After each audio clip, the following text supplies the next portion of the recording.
नमस्कार. सर्व शेतकरी बंधूंचे जमीन वाचवा कार्यक्रमात स्वागत आहे.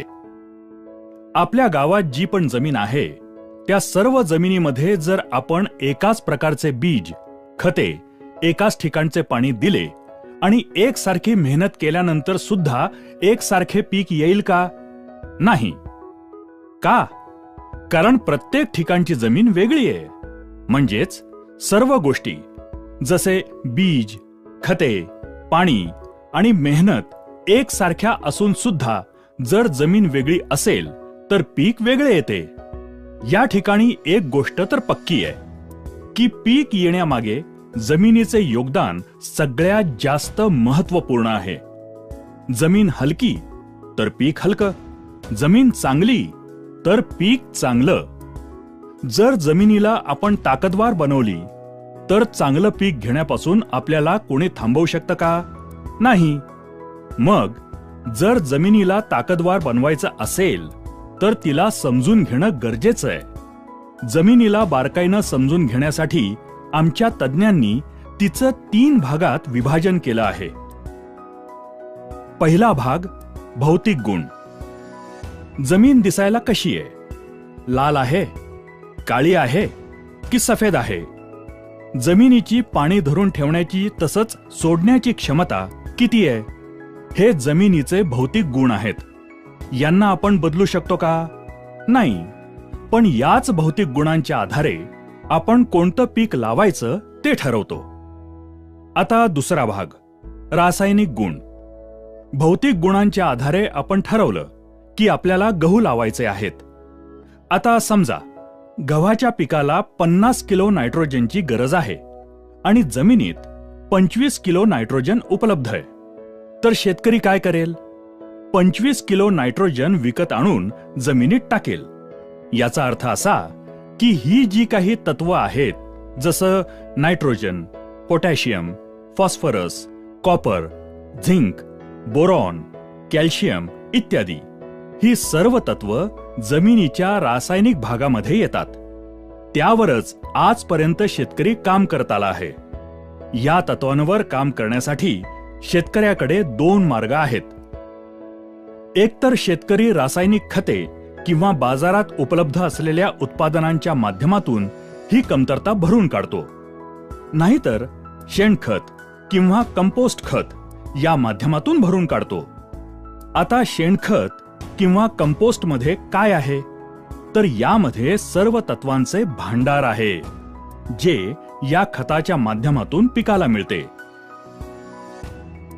याचा अर्थ हा की आत्तापर्यंत शेतकरी किंवा जेवढ्या पण कंपन्या आहेत त्या याच भागावर काम करत आल्या आहेत. तो म्हणजे दुसरा भाग, जमिनीचे रासायनिक गुण.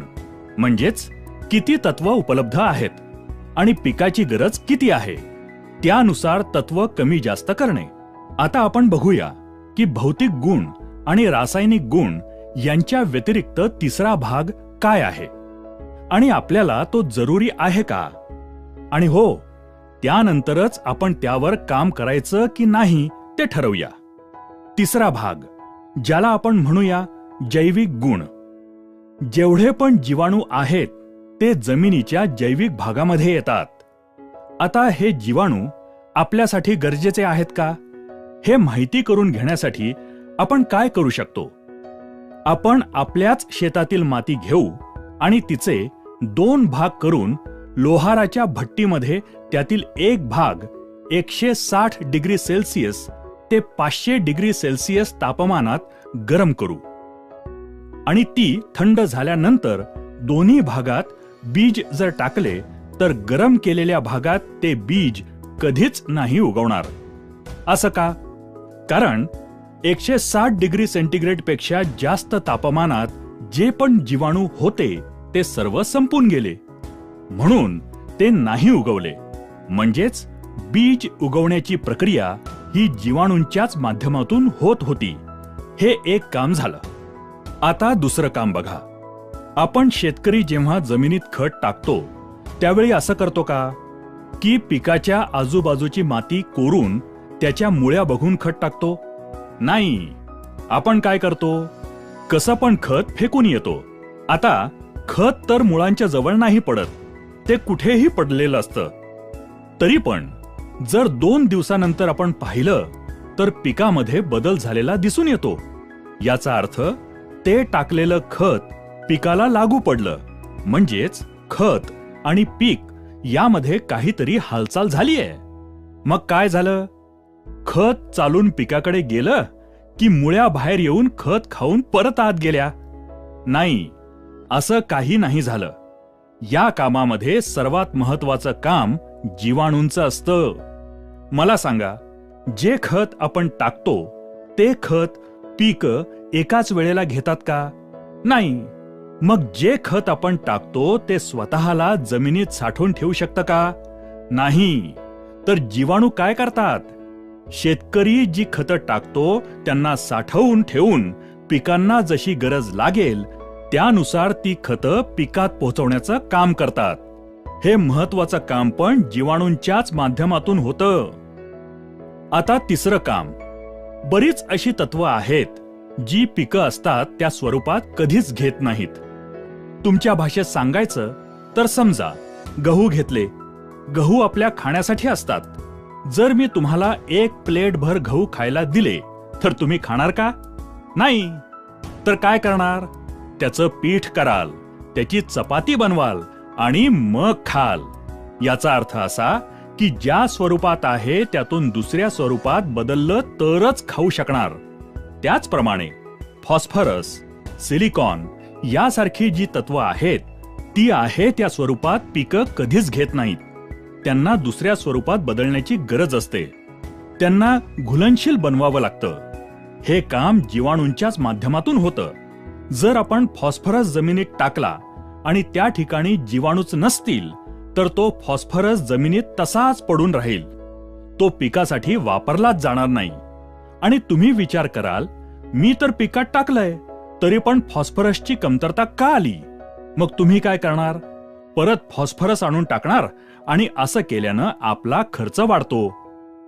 याचा अर्थ हा की ही सर्व तत्व उपलब्ध स्वरूपात पिकांमध्ये पोहोचवण्याचं महत्त्वपूर्ण काम जीवाणूंच्याच माध्यमातून होतं. आता कार्बन आणि नायट्रोजनच्या संबंधाबाबत तुम्हाला कल्पना आहे का? तर बघा, पिकाला सगळ्यात जास्त प्रमाणात जे तत्व लागतं ते नायट्रोजन. पण जमिनीत जितक्या जास्त प्रमाणात कार्बनची आवश्यकता असेल तितके नायट्रोजन पिकांना चांगल्या प्रकारे उपलब्ध होते. अर्थातच जमिनीतील कार्बनचे प्रमाण कमीत कमी 1% ते 1.5% असणे आवश्यक आहे. तसेच पिके आणि माती परीक्षणानुसारही त्याची मात्रा ठरवता येते. आता शेतकरी काय करतो? नायट्रोजन टाकून सुद्धा नायट्रोजनची कमतरता दिसून आल्यानंतर पुन्हा नायट्रोजन आणून शेतात टाकतो. खरं तर शेतात कार्बनच्या कमतरतेमुळे पिकात नायट्रोजनची कमतरता आली आहे. आता जमिनीत जर कुठलेही तत्व जसे nitrogen, phosphorus, potash, copper, zinc, sulphur या व्यतिरिक्त कुठलेही तत्व कमी असेल तर आपण बाजारातून विकत आणून टाकू शकतो. पण कार्बनची कमतरता असेल तर तो बाजारात विकत मिळतो का? नाही. कार्बन जमिनीत उपलब्ध करण्याचा एकच मार्ग आहे, शेणखत किंवा कंपोस्ट खत. आता हे शेणखत किंवा कंपोस्ट खत काय आहे? हे मोठ्या पातळीवरचं तत्वांचं विघटन आहे. शेणावर प्रक्रिया होऊन ते खतामध्ये परावर्तित होतं आणि जो काही शेतातील काडी कचरा, पालापाचोळा हा मोठ्या पातळीवर कुजल्यानंतर कंपोस्ट तयार होतं. जेव्हा शेतकरी हे सर्व शेतात टाकतो तेव्हा जीवाणू त्यावर प्रक्रिया करून या खताचं सूक्ष्म पातळीवर विघटन करून त्याच्या आतमध्ये जी तत्व असतात ती काढून पिकांपर्यंत पोचवल्यानंतर जो भाग उरतो तो कार्बन असतो. याचा अर्थ हा की जमिनीमध्ये कार्बन उपलब्ध करण्याचे सर्वात महत्वाचे काम पण जीवाणूंच्याच माध्यमातून होते. आता पिकांच्या वाढीसाठी हार्मोन्सची आवश्यकता असते. रोपांना फुलांवर येण्यासाठी आणि फुलाला फळामध्ये बदलण्यासाठी सुद्धा हार्मोन्सची आवश्यकता असते. हे हार्मोन्स तयार करण्याचे काम सुद्धा जीवाणूच करतात. आता रोपाला वेगवेगळ्या आजारांपासून, कीटकांपासून बचाव करण्यासाठी स्वतःमध्ये औषध तयार करायची असतात. बघा, कधी कधी आपल्या शरीरावर काही कापलं तर बिना औषधानं ते बरं होतं. कधी कधी एखाद्या तंदुरुस्त माणसाला जर ताप आला तर बिना औषधानं तो बरा होतो. कारण आपलं शरीर आतल्या आतमध्ये औषधे त्यासाठी बनवत असतं. त्याचप्रमाणे पिकामध्ये ही जी काही ताकद आहे ती जीवाणूंच्या माध्यमातून तयार होते. आता पहिल्यापासून बघितलं तर बी उगवण्याचं काम, आपण जी खते टाकतो ती स्वतःकडे साठवून पिकांपर्यंत पोहोचवण्याचं काम, तसंच तत्वांना दुसऱ्या स्वरूपात बदलून पिकांपर्यंत पोहोचवण्याचं काम, तसंच कार्बन जमिनीत उपलब्ध करण्याचं काम, जोडीने हार्मोन्स बनवण्याचे काम आणि औषधे तयार करण्याचे काम, ही सर्व महत्त्वपूर्ण कामे याच जीवाणूंच्याच माध्यमातून, याच जमिनीच्या जैविक गुणांच्या माध्यमातून होतात. तर आता मला सांगा, आजपर्यंत शेतकऱ्यानं या जैविक भागावर किती काम केलंय? मी शेतकऱ्याला एक प्रश्न विचारतो की शेतीचा मजूर कोण आहे? तर शेतकरी म्हणतो, मीच शेतीचा मजूर आहे. मीच दिवस रात्र शेतामध्ये राबत असतो. जर शेतकरी मजूर आहे तर मी शेतकऱ्याला हातात एक बी देतो. शेतकरी स्वतः त्याला अंकुरित करू शकतो का? नाही. शेतकऱ्याच्या खिशात 100 गोणी खत आणून शेतात टाकण्याची क्षमता असेल, पण तो एकतरी खताचा दाणा उचलून पिकामध्ये घुसवू शकतो का? नाही. तर मग शेतकरी शेतीचा मजूर आहे का? नाही. शेतकरी फक्त सप्लायर आहे. शेतीची जी पण गरज आहे, शेतकरी फक्त ते सप्लाय करायचं काम करतो. खरा मजूर तर जीवाणू आहे, जो शेतात जमिनीमध्ये काम करून शेतकऱ्याला पीक आणि उत्पादन देतो. याचा अर्थ हा की शेती हा शेतकऱ्याचा कारखाना आहे आणि त्याचा मजूर आहे जीवाणू. आणि आजपर्यंत शेतकऱ्याला हे माहिती नाही की याचा खरा मजूर कोण आहे. तर बघा, आजच्या तारखेला शेतामध्ये आपल्याला काय समस्या आहेत? जे बी आपण लावतो ते नीट उगवत नाही. जी रोपं उगवतात त्यांचं पोषण चांगल्या प्रकारे होत नाही. रोपांना फुलं चांगल्या प्रकारे येत नाहीत. जी फुलं येतात ती चांगल्या प्रकारे फळात परावर्तित होत नाहीत. शेतीत रोगराई वाढलीये. या साऱ्या समस्या, ही कामं जीवाणूंच्या माध्यमातून होत होती, ती आज होत नाहीत. आज माझ्या माहितीप्रमाणे एखाद्या मेलेल्या माणसाला जर 10 लाख रुपयांचं इंजेक्शन दिलं तर त्यामध्ये काही हालचाल होईल का? नाही. 50 लाखाचं द्या, 1 कोटीचं द्या, 10 कोटींचं द्या. आता बघा, 10 लाख किंवा 10 कोटी याला सुद्धा काही किंमत आहे. तरी सुद्धा आपल्याला काहीच रिस्पॉन्स मिळत नाही. याचा अर्थ हा की रिस्पॉन्स हवा असेल तर जीव असणं गरजेचं आहे. जेवढा जीव असेल तेवढा रिस्पॉन्स वाढेल. तर आज आपण शेतामध्ये फक्त इंजेक्शनवर काम करतोय, रासायनिक भागावर काम करतोय. जमिनीचा जिवंतपणा जागृत ठेवण्यासाठी काहीच काम केलं नाही. समजा एखादा कारखाना आहे आणि त्या कारखान्यात 100 मजूर काम करतात. 100 मजूर एकूण 10 टन उत्पादन काढतात. आता त्या कारखान्याच्या मालकानं त्या मजुरांकडे दुर्लक्ष केलं. त्यांच्या राहण्याची व्यवस्था केली नाही. त्यांच्या खाण्यापिण्याकडे लक्ष दिलं नाही. त्यांच्या आरोग्याकडे लक्ष दिलं नाही आणि फक्त प्रोडक्शनवर लक्ष ठेवलं तर ते मजूर तिथे टिकतील का? नाही.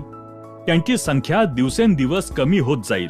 100 वरून त्यांची संख्या 30 वर आली आणि मालकाला 10 टन उत्पादन हवे असेल तर मालक काय करतो? कच्चा माल आणून कारखान्यात टाकतो. आता मला सांगा, 100 मजुरांकडून होणारे 10 टन उत्पादन 30 मजुरांकडून होईल का? नाही. मालकाने कच्चा माल वाढवलाय. खरं तर मजुरांची संख्या वाढवायला हवी. त्यांची काळजी घेतली तर 10 टन काय, त्यापेक्षा जास्त उत्पादन काढता येईल. आज शेतात सुद्धा हीच परिस्थिती आहे. शेतीचा खरा मजूर आहे जीवाणू आणि आपण जीवाणूंची संख्या वाढवण्याऐवजी, त्यांची ताकद वाढवण्याऐवजी कच्चा माल म्हणजेच रासायनिक खते वाढवतोय. यानं आपल्या शेताचं उत्पादन वाढेल का? नाही. तर आमच्या केरन कंपनीनं काय केलंय? तर त्यांनी, आता ही गोष्ट तर पक्की आहे की एकच जीवाणू सगळी कामं तर करत नाही. वेगवेगळ्या कामासाठी वेगवेगळा जीवाणू आहे. तर कंपनीनं काय केलं? जमिनीत फायदा करणारे जेवढे पण जीवाणू असतात ते सर्व जीवाणू शोधून काढले आणि त्या सर्व जीवाणूंची संख्या जमिनीत कशी वाढवता येईल, तसंच त्यांना काम करण्यासाठीचे वातावरण कसे तयार करता येईल यावर प्रयोगशाळेत संशोधन करून बायो ऑर्गॅनिक सॉइल सोल्युशन, बॉस, ओरिकेन, ओनिटॉन आणि कॅमिटॉन हे तंत्रज्ञान विकसित केले.